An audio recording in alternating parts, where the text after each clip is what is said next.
Good morning, this is Colin Clark, editor of Breaking Defense, here in the Lockheed Martin Chalet with Jeff Babione. No, it's not pronounced Babione. And he's the head of the F-35 program, and as you can see, he's standing in front of an F-35. Jeff, we've been talking the last few days about whether the block buy will happen. And yesterday, General Davis from the Marines, the outgoing aviation commandant, said that he wanted to go up to 37 B models from 24. Can you do it? Do you have the production capacity? Yeah, you got to love General Davis, right? So what we're doing, Colin, is making sure we understand the total mix. And it's important to know how many A's, B's, and C's that we're building in any given year, because that total capacity changes depending on the various models. And so both the Marine Corps and the Air Force, as well as the Navy, has asked us to look at various excursions. So my answer is, I think so. What I need to know is how many other airplanes, what is the timing. We have a program of record of how we're going to increase capacity at the site, and we just want to make sure that we fit within that capacity. If not, we can pull some tooling to the left and increase the capacity earlier. So it's the tooling that's really the key here. Yeah, for the most part. Certainly we need to be lead time away from buying the parts, and we have time to do that. But yes, it's really about making sure we have the capacity in the factory, not only in Fort Worth, but also our suppliers. Okay. And the vaunted block buy, yes, that's going to help bring the price down below 80 million. Right.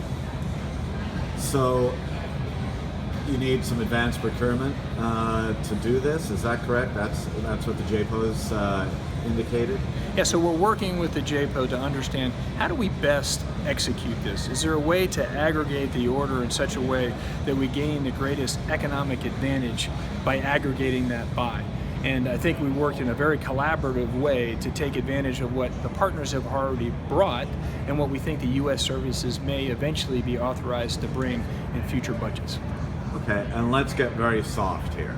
This is the first appearance of the F-35A at an air show, right, overseas, and you've had two flights. I've been at the Boeing Chalet because they have a little more room for the media. Right. But it's right next to your chalet, and after every flight, of course, everybody applauds. Right.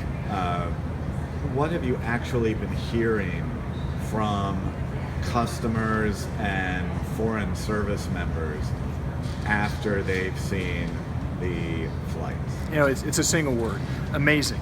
I think there was a general sense that we had those fifth-gen capabilities. You think about stealth and sensor fusion and our ability to look at the battlefield in an unprecedented way. But then to marry it with, no kidding, this is a fighter-capable airplane.